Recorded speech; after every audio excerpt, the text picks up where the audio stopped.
Samsung லேட்டஸ்டா launch பண்ண Samsung Galaxy F36 5G நம்ம வாங்கியிருக்கிறோம்.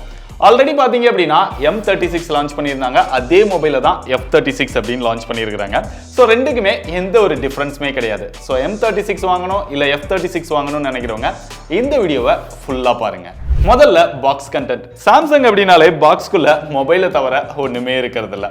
இங்கேயுமே Samsung Galaxy F36 5G mobile இருக்கு. அதுக்கான ஒரு சிம் எஜெக்டர் பின், சார்ஜிங் கேபிள், அடாப்டர் வழக்கம் போல கிடையாது. கேஸுமே இங்க வழக்கம் போல கிடையாது. அதனாலதான் பாக்ஸுமே குட்டியா இருக்கு. மொபைலோட டிசைனை பத்தி சொல்லணும் அப்படின்னா இந்த செக்மெண்ட்ல நல்ல ஒரு பிரீமியமான டிசைன் கொடுத்திருக்காங்க. பார்த்தோன்னே நம்மள ரொம்பவே அட்ராக்ட் பண்ணுது. கையில தொட்டு பார்த்தோம் அப்படின்னா ஃபுல்லா மேட் ஃபினிஷ் தான் கொடுத்திருக்காங்க. அதனால ஹோல்டு பண்றதுக்கும் நல்லா இருக்கு. கீழே லைட்டா சாம்சங்கோட பிராண்டிங் கொடுத்திருக்காங்க. ரொம்ப உத்து பார்த்தா தான் பிராண்டிங் தெரியுது. மற்ற பிராண்ட்ஸ் எல்லாம் பார்த்தோம் அப்படின்னா பளிச்சுன்னு அவங்களோட பிராண்ட் நேமை போட்டிருக்காங்க. பட் இவங்க லைட்டா கொடுத்திருக்காங்க. மேல பார்த்தோம் அப்படின்னா ஓவல் ஷேப்குள்ள கேமராஸ் கொடுத்திருக்காங்க. சைடுல அந்த LED ஃபிளாஷ் வச்சிருக்காங்க. சுத்தி வழக்கம் போல பாக்ஸி டைப் டிசைன் கொடுத்திருக்காங்க. அதனால பார்க்கும்போது ஒரு பிரீமியம் மொபைல் மாதிரியே தெரியுது. மொபைலோட திக்னஸ் 7.7 mm இருக்குது. வெயிட் ஆனா 197 கிராம் இருக்கு. பட் கையில எடுக்கும்போது 197 கிராம் இருக்கிற ஒரு ஃபீல் இல்ல. ஒரு லைட் வெயிட்டான ஒரு ஃபீல் மாதிரி தான் இருக்குது. டிசைன் அந்த அளவுக்கு நல்லாவே பண்ணியிருக்காங்க. பட் கலர்ஸ் அப்படின்னு பார்த்தா நம்ம கிட்ட இருக்கிறது வயலட். இது போக ரெட்ல ஒன்னு, பிளாக்ல ஒன்னு அவைலபிளா இருக்கு. அப்படியே ஃப்ரண்ட்ல டிஸ்பிளேக்கு வந்தா 6.7 இன்ச்ல Full HD Plus AMOLED display கொடுத்திருக்காங்க. 120 Hz ரெஃப்ரெஷ் ரேட்டோட கொடுத்திருக்காங்க. டிஸ்பிளே பார்க்கிறதுக்கு நல்ல விவிடா கலர்ஃபுல்லா இருக்குது. வீடியோஸ் பார்க்கும்போது அந்த கலர்ஸ், டீடைல் இதெல்லாமே நல்லா இருக்குது. ஆனா அந்த வீடியோஸ் எல்லாம் பார்க்கும்போது டிஸ்பிளேவை உத்து பாத்தீங்க அப்படின்னா அந்த பெசல்ஸ், இவ்ளோ பெரிய பெசல்ஸ் கொடுத்து வச்சிருக்காங்க. அதுவும் அந்த சின்ன வந்து ரொம்பவே பெருசா இருக்கு. இந்த செக்மெண்ட்ல இருக்கக்கூடிய மற்ற பிராண்ட்ஸோட மொபைல்ஸ் எல்லாம் கம்பேர் பண்ணீங்க அப்படின்னா அவங்க எல்லாம் பெசல்ஸ் ரொம்ப கம்மியா கொடுத்திருக்காங்க. ஈவன் இந்த செக்மெண்ட்ல கர்வ்டு டிஸ்பிளே கூட கொடுக்குறாங்க. சோ அப்படி பார்க்கும்போது இந்த டிஸ்பிளேயோட பெசல்ஸ் வந்து நம்மள ரொம்பவே டிஸ்டர்ப் பண்ணுது. அது போக லாஸ்ட் டைம் பாத்தீங்க அப்படின்னா பஞ்ச் ஹோல் டிஸ்பிளேவா கொடுத்திருந்தாங்க M35ல. ஆனா இந்த டைம் அத வாட்டர் டிராப் நாட்ச் ஸ்டைலா டவுன் கிரேட் பண்ணிருக்காங்க. ஏன், எதுக்கு? பொதுவா நம்ம 10,000 ரூபாய் செக்மெண்ட்குள்ளேயே வாட்டர் டிராப் நாட்ச் ஸ்டைல்லாம் தரக்கூடாது, மொத்தமாவே பஞ்ச் ஹோல் தான் கொடுக்கணும் அப்படின்னு சொல்லிட்டு இருக்கோம். பட் 17,500 ரூபாய்க்கு லான்ச் பண்ண இந்த மொபைல்ல பஞ்ச் ஹோல் இருக்கு. இது போக இந்த டிஸ்பிளேக்கு HDR சப்போர்ட்டும் கிடையாது. ஆனா இங்க ஒரு பெரிய பிளஸ் என்ன அப்படின்னா இந்த செக்மெண்ட்ல வேற எந்த பிராண்டுமே கொடுக்க முடியாத அளவுக்கு டிஸ்பிளேக்கு ப்ரொடக்ஷனா Corning Gorilla Glass Victus plus protection கொடுத்திருக்காங்க. சோ இருக்கிறதுல ஒரு ஹையஸ்ட் ப்ரொடக்ஷனா இந்த செக்மெண்ட்ல கொடுத்தது நல்ல விஷயம் தான். அதுக்காக டப்புன்னு கீழே போட்டுற வேண்டாம். மொபைலோட கேமராஸ்னு போகும்போது லாஸ்ட் டைம் என்ன கொடுத்திருந்தாங்களோ அதே தான் இந்த டைமும் கொடுத்திருக்காங்க. இங்க பிரைமரி சென்சாரா 50 மெகாபிக்சல் கொடுத்திருக்காங்க. செகண்டரி சென்சாரா 8 மெகாபிக்சல்ல அல்ட்ரா வைட் ஆங்கிள் சென்சார் கொடுத்திருக்காங்க. இந்த செக்மெண்ட்ல பெரும்பாலான மொபைல்ஸ்ல அல்ட்ரா வைட் ஆங்கிள் சென்சார் கொடுக்கிறது இல்ல. பட் சாம்சங் கொடுத்திருக்காங்க. மூணாவதா ஒரு 2 மெகாபிக்சல்ல மேக்ரோவும் கொடுத்திருக்காங்க. செல்ஃபி கேமரா இங்க 13 மெகாபிக்சல் கொடுத்திருக்காங்க. கேமராவோட பெர்ஃபார்மன்ஸ் இந்த செக்மெண்ட்ல நல்லா இருக்குதுங்க. நல்ல லைட்டிங் கண்டிஷன்ஸ்ல போட்டோஸ் எடுக்கும்போது டீடைல் எல்லாம் ஓரளவு பெட்டரா இருக்குது. கலர்ஸ் வந்து நல்லா எடுத்து தருது. அந்த சேச்சுரேஷன், கான்ட்ராஸ்ட் இதெல்லாமே ஓகேவா இருக்குது. ஃபோக்கஸ்மே நல்லா இருக்குது.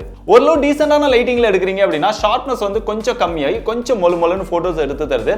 அது ஜூம் பண்ணாம பாத்தீங்க அப்படின்னா போட்டோஸ் பார்க்கிறதுக்கு நல்லா இருக்கும். ஜூம் பண்ணீங்க அப்படின்னா டீடைல் அந்த அளவுக்கு பெருசா இல்ல. போர்ட்ரேட் ஷாட்லமே அந்த எட்ஜ் டிடெக்ஷன் இதெல்லாமே நல்லா இருக்குது. அதே மாதிரி இங்க அல்ட்ரா வைட் ஆங்கிள் சென்சார் கொடுத்திருந்தாலுமே அதோட பெர்ஃபார்மன்ஸ் வந்து அந்த அளவுக்கு பெருசா எதிர்பார்ப்பு வைக்க வேண்டாம். So ultra wide angle photos வந்து நம்ம எடுத்துக்க முடியுது. டீடைல்லாம் அந்த அளவுக்கு நல்லா இல்ல. கலர்ஸ்மே கொஞ்சம் லைட்டா அடி வாங்குது பிரைமரி சென்சாரோட கம்பேர் பண்ணும்போது. செல்ஃபி கேமராவோட பெர்ஃபார்மன்ஸ் லைட்டிங் கண்டிஷன்ஸ்ல இருக்கும்போது டீடைல் நல்லா இருக்கு. ஸ்கின் டோன் இதெல்லாமே பெட்டரா எடுத்து தருது. ஃபோக்கஸ்மே நல்லா இருக்குது. போர்ட்ரேட் ஷாட்ல அந்த எட்ஜ் டிடெக்ஷன் இதெல்லாமே நல்லா இருக்குது. வீடியோஸ் அப்படின்னு பார்த்தா ரியல்ல மேக்ஸிமமா 4K 30 fps நம்மளால வீடியோஸ் வந்து எடுத்துக்க முடியுது. இதுல OIS ஆன் பண்ணி எடுத்தோம் அப்படின்னா Full HD 30 fps நம்மளால வீடியோஸ் வந்து எடுத்துக்க முடியுது. பட் OIS ஆன் பண்ணியுமே அந்த அளவுக்கு பெருசா ஸ்டேபிளா இருக்கு அப்படின்னு சொல்ல முடியாது. செல்ஃபி கேமராலமே இங்க 4K 30 fps சப்போர்ட் வந்து கொடுத்திருக்காங்க. அது ஒரு நல்ல விஷயம் தான். அப்படியே மொபைலோட பெர்ஃபார்மன்ஸ் அப்படின்னு பார்க்கும்போது இங்க எந்த ஒரு சேஞ்சஸ்மே பண்ணல. லாஸ்ட் டைம் என்ன இருந்ததோ அதே எக்ஸினாஸோட 1380 ப்ராசஸர் தான் கொடுத்திருக்காங்க. இதோட ஆண்ட்ராய்டு ஸ்கோர் நம்ம செக் பண்ணப்ப கரெக்ட்டா 6 லட்சம் வந்தது. CPU throttle டெஸ்ட் இதெல்லாமே நம்ம டெஸ்ட் பண்ணி பார்த்தோம். 15 மினிட்ஸ் 30 மினிட்ஸ் இது ரெண்டுமே டெஸ்ட் பண்ணி பார்த்தோம். இதோட பெர்ஃபார்மன்ஸ் ஒரு 70% வரைக்கும் யூஸ் பண்ணுது. இந்த கிராஃப் ஓரளவு ஓகே அப்படின்னு சொல்லலாம். ஏன்னா எக்ஸினாஸை பொறுத்தவரைக்கும் நிறைய பிரச்சனைகள் வரும். பட் இதுல அந்த அளவுக்கு பெருசா எதுவும் தெரியல. மத்தபடி யூஸ் பண்றதுக்கு நல்லா ஸ்மூத்தா இருந்தது. டச் இதெல்லாமே நல்லாவே பெட்டராவே ஒர்க் பண்ணிச்சு. நிறைய ஆப்ஸ் ஓபன் பண்ணி க்ளோஸ் பண்ணி பார்த்தோம். அதெல்லாமே நல்லா இருந்தது. கேமிங் அப்படின்னு போகும்போது இங்க BGMI நம்ம டெஸ்ட் பண்ணி பார்த்தோம். BGMI பொறுத்தவரைக்கும் ஸ்மூத்ல எக்ஸ்ட்ரீம் வரைக்கும் சப்போர்ட் பண்ணுது. HDRல அல்ட்ரா வரைக்கும் சப்போர்ட் பண்ணுது. நம்ம ஹை கிராஃபிக்ஸ் செட் பண்ணி விளையாண்டோம் அப்படின்னா கொஞ்ச நேரத்திலே இந்த ஃப்ரேம் டிராப், லாக் இதெல்லாமே வர வரதான் செய்யுது. ஓரளவு நீங்க லோ கிராஃபிக்ஸ் இல்ல மிட் கிராஃபிக்ஸ்ல செட் பண்ணி ப்ளே பண்ணீங்க அப்படின்னா கொஞ்சம் ஸ்மூத்தா நம்மளால ப்ளே பண்ணிக்க முடியுது. மற்றபடி இங்க ஹெவியா கேம் ப்ளே பண்ணாலுமே மொபைல் நல்லா கூலாவே இருக்கு. இங்க பெருசா ஹீட் எதுவுமே ஜெனரேட் ஆகல. ஸோ எக்ஸினாஸ் ப்ராசஸர் கொடுத்து ஹீட் ஆகாம இருக்கிறது நல்ல விஷயம் தான். ஹீட்டை ரெடியூஸ் பண்றதுக்காக இங்க வேப்பர் சேம்பர் கூலிங் சிஸ்டமும் கொடுத்திருக்காங்க. இந்த எக்ஸினாஸ் ப்ராசஸரை பத்தி ஒரு விஷயத்தை சொல்லணும். எக்ஸினாஸ் அப்படிங்கிறது சாம்சங்கோட ஓன் ப்ராசஸர், எல்லாருக்குமே தெரிஞ்ச விஷயம் தான். பட் அவங்களோட ஓன் ப்ராசஸரை கூட அவங்க தைரியமா வெளியே சொல்றதுக்கு பயப்படுறாங்க. நீங்க சாம்சங்கோட வெப்சைட்டை ஓபன் பண்ணி இந்த F36 ஓட ஸ்பெக் ஷீட்டை நீங்க கீழே பாத்தீங்க அப்படின்னா என்னென்ன கொடுத்திருக்காங்க அப்படிங்கிறதுல அந்த பெர்ஃபார்மன்ஸ் அப்படிங்கிற இடத்துல போனீங்கன்னா ஆக்டோகோர் ப்ராசஸர் அப்படின்னு தான் போட்டிருப்பாங்க. நம்ம நிறைய வீடியோல சொல்லியிருக்கோம் எந்த இடத்துலலாம் ஆக்டோகோர் ப்ராசஸர் அப்படின்னு போட்டிருக்காங்க அப்படின்னா அந்த ப்ராசஸர் பெஸ்டான ப்ராசஸர் கிடையாது அப்படிங்கிறத நம்மளே தெரிஞ்சுக்கலாம். ஸோ சாம்சங்கோட எக்ஸினாஸ் தான் கொடுத்துருக்கோம் அப்படிங்கிறத அவங்களே மென்ஷன் பண்ணுறதுக்கு பயப்படுறாங்க. அப்போ அந்த ப்ராசஸர் வந்து பெஸ்ட்டாக இல்லையான்னு நீங்களே முடிவு பண்ணிக்கோங்க. சாம்சங்கோட ஒரு பெரிய ப்ளஸ்ஸே சாஃப்ட்வேர் தான். இங்கே out of the box Android 15 கொடுத்துருக்காங்க, One UI 7 கொடுத்துருக்காங்க. இருக்கிற யூஐலே ஒரு பெஸ்ட் யூஐ அப்படின்னா One UI சொல்லலாம். எக்கச்சக்கமான ஃபீச்சர்ஸ் யூஸ் பண்ணுறதுக்கு நல்ல எக்ஸ்பீரியன்ஸ் இருக்கும், செம்மையாக இருக்கும். ஸோ அதே மாதிரியே இதுலையுமே யூஸ் பண்ணுறதுக்கு நல்லா இருக்குது. இங்கே அப்டேட்ஸ் பார்க்கும்போது அதிலுமே குறை வைக்கிறதே கிடையாது. 6 OS அப்டேட், 6 வருஷத்துக்கான செக்யூரிட்டி பேட்ச் அப்டேட்டும் இந்த மொபைலுக்கு கொடுக்குறாங்க. என்ன இந்த எக்ஸினாஸ் ப்ராசஸரை வச்சு 6 வருஷத்துக்கு இந்த மொபைல் தாங்குமா அப்படின்னு யோசிச்சு பார்த்தாதான் கொஞ்சம் டவுட்டா இருக்குது. இதுபோக செக்யூரிட்டி பர்பஸ்க்காக சாம்சங்கோட நாக்ஸ் வாலெட் ஃபீச்சர் இதுல கொடுத்திருக்காங்க. அதுபோக நிறைய AI ஃபீச்சர்ஸ் கொடுத்திருக்காங்க. லாஸ்ட் டைமோட இந்த டைம் அப்கிரேடா அவங்க பெருசா சொல்றது சர்க்கிள் டு சர்ச் கொடுத்துருக்கோம் அப்படின்லாம் சொல்றாங்க. பட் அது Android 15ல எல்லா மொபைலுக்குமே வந்துருச்சு அப்படிங்கிறது எல்லாருக்குமே தெரியும். இப்போ மொபைலோட பிளேஸ்மெண்ட் அப்படின்னு பார்த்தா டாப்ல ஒரு செகண்டரி நாய்ஸ் கேன்சலேஷன் மைக் கொடுத்துருக்காங்க, நல்ல வேலை கவர் பண்ணியிருக்காங்க. அப்படியே லெஃப்ட் சைட்ல வந்தா இங்க சிம் ஸ்லாட், அது ஓப்பன் பண்ணோம் அப்படின்னா இங்க ஹைபிரிட் ஸ்லாட் கொடுத்துருக்காங்க. ஒரு சிம் ஒரு SD கார்டு இல்லைன்னா 2 சிம் நம்மளால போட்டுக்க முடியும். அப்படியே பாட்டம்ல வந்தோம் அப்படின்னா இங்க ஒரு மைக் இருக்கு, டைப் C சார்ஜிங் போட்டிருக்கு, இங்க ஒரு ஸ்பீக்கர் இருக்குது. லாஸ்ட் டைம் பாத்தீங்க அப்படின்னா M35ல டுயல் ஸ்டீரியோ ஸ்பீக்கர் கொடுத்திருந்தாங்க. பட் இந்த டைம் அதையுமே டவுன் கிரேட் பண்ணியிருக்காங்க. இங்க ஒரே ஒரு ஸ்பீக்கர் தான் இருக்கு, டாப்ல ஸ்பீக்கர் கிடையாது, பாட்டம்ல மட்டும் தான் ஸ்பீக்கர் இருக்கு. பொதுவாக இந்த ஸ்பீக்கர் விஷயத்தை நான் ஏன் அதிகமாக பேசுறேன் அப்படின்னா நீங்க ஏதாவது ஒரு கூட்டமான இடத்துல இருக்கிறீங்க அப்படின்னா அந்த டைம் நீங்க ஈவன் லவுட் ஸ்பீக்கர் போட்டு பேசினா கூட இதெல்லாம் கேட்காது. ஏன்னா பேசிக்கா 2 ஸ்பீக்கர் அப்படிங்கிறது எல்லா மொபைலுமே கண்டிப்பா கொடுக்கணும். அந்த சவுண்ட் வந்து நல்லா பெட்டரா இருக்கணும். இங்க சிங்கிள் ஸ்பீக்கர் தான் இருக்குது அப்படிங்கிறதுனால பெருசா லவுடா இல்ல, கேட்கறதுக்கும் அந்த அளவுக்கு பெட்டரா இல்ல. இதெல்லாம் ஏன் டவுன் கிரேட் பண்றாங்க? காஸ்ட் கட்டிங்காக அப்படின்னு தெரியல. அது போக இதுல 3.5mm ஜாக் கிடையாது. ஒருவேளை நீங்க வயர்டு ஹெட்ஃபோன்லாம் யூஸ் பண்ணணும் அப்படின்னு நினைச்சீங்கன்னா இது செட் ஆகாது. ரைட் சைட்ல வந்தோம் அப்படின்னா வால்யூம் அப் டவுன் பட்டன் இருக்கு, கீழே பவர் பட்டன் இருக்கு, அதுலயே ஃபிங்கர் பிரிண்ட் சென்சார் வந்துருச்சு. AMOLED டிஸ்பிளேவா இருந்தாலும் under display finger print sensor கிடையாது. ஃபிங்கர் பிரிண்ட் சென்சார் நல்லா ஃபாஸ்டா அக்யூரேட்டா இருக்கு, ஃபேஸ் அன்லாக்கும் இருக்கு. அதுபோக இதுல சென்சார்ஸை பொறுத்தவரையிலும் தேவையான சென்சார்ஸ் எல்லாம் கவர் பண்ணியிருந்தாலும் இதுல ப்ராக்சிமிட்டி சென்சார் கிடையாது. அதான் அவங்க விர்ச்சுவல் ப்ராக்சிமிட்டி சென்சார் அப்படின்னு சொல்லியிருக்காங்க. அதாவது சாஃப்ட்வேர் மூலமா ப்ராக்சிமிட்டியை ஒர்க் பண்ண வைக்கிறாங்க.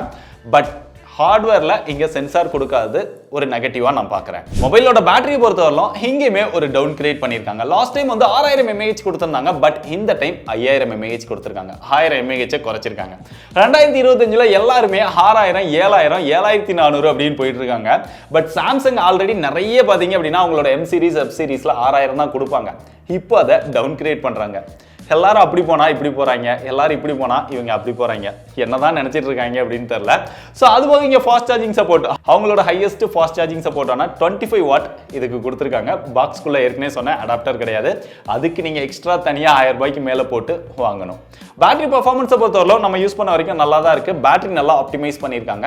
நீங்க ஒரு நார்மல் யூசரா இருக்கீங்க அப்படின்னா 1 டேக்கு மேல வரும். நீங்க ஹெவி யூசரா இருக்கீங்க அப்படின்னா ஒரு டே டைமுக்கு தான் உங்களுக்கு வரும். சோ இதே செக்மெண்ட்ல பாத்தீங்க அப்படின்னா லார்ஜ் பேட்டரி கெபாசிட்டியோட நிறைய மொபைல்ஸ் அவைலபிளா இருக்கு. சோ இந்த மொபைலை பத்தி சிம்பிளா சொல்லணும் அப்படின்னா லாஸ்ட் டைம் இருந்ததை விட இதுல எதுவுமே அப்கிரேட் பண்ணல, ஆனா நிறைய விஷயங்கள் வந்து டவுன் கிரேட் பண்ணியிருக்காங்க. நான் ஏற்கனவே சொன்ன மாதிரி வாட்டர் டிராப் நாட் ஸ்டைலில் கொடுத்துருக்காங்க. இதில் நீங்கள் கொஞ்சம் உத்து பார்த்தீங்க அப்படின்னா ஃப்ளிப்கார்ட்டோட சாம்சங் இந்த மொபைலில் இருக்கிற பேஜை ஓப்பன் பண்ணி கீழே ஸ்க்ரோல் பண்ணி பாருங்க, இல்லை சாம்சங்கோட வெப்சைட்லேயே கூட F36 போய் பார்த்தீங்க அப்படின்னா இந்த மொபைலோட அந்த ப்ரோமோ இமேஜஸ் எதுலையுமே வாட்டர் டிராப் நாட் ஸ்டைல் தான் இருக்கு அப்படிங்கிறத காமிச்சிருக்கவே மாட்டாங்க. மற்றபடி அதே ப்ராசர், அதே கேமரா, லேட்டஸ்ட் வெர்ஷனான Android 15, பேட்டரி கெபாசிட்டியில் 1000 குறைச்சி வெயிட்டும் கொஞ்சம் கம்மியாக கொண்டு வந்திருக்காங்க. ஸோ இதோட ப்ரைஸ் அப்படின்னு பார்த்தீங்கன்னா 17,500 ரூபாய்க்கு 6+128 லான்ச் பண்ணியிருக்காங்க. இருக்காங்க. இதே இது நீங்க M35 பாத்தீங்க அப்படின்னா 13,500 13,000 வரைக்கும் ஆஃபர்ல கிடைச்சது. கார்டு ஆஃபர் இதெல்லாம் யூஸ் பண்ணி வாங்குனீங்க அப்படின்னா 12,500 ரூபாய் வரைக்கும் வாங்க முடிஞ்சது. இப்போ இந்த மொபைல் லான்ச் பண்ணதுக்கு அப்புறம் 15,000 ரூபாய்க்கு மேல சேல் பண்ணிட்டு இருக்காங்க. பட் ஆஃபர்ல கண்டிப்பா 13,000 ரூபாய் கிடைக்கும். சோ இந்த மொபைல் 17,500 ரூபாய்க்கு சேல் பண்றாங்க. இதை விட நிறைய விஷயங்கள் அப்கிரேடா இருக்கிற அந்த மொபைலை 13,000 ரூபாய்க்கு கிடைக்கும் போது வாங்க. இல்ல 17,500 ரூபாய்க்கு இதை வாங்குறத விட 15,000 ரூபாய்க்கு அந்த மொபைல் வாங்குறது தான் பெஸ்ட் நான் நினைக்கிறேன்.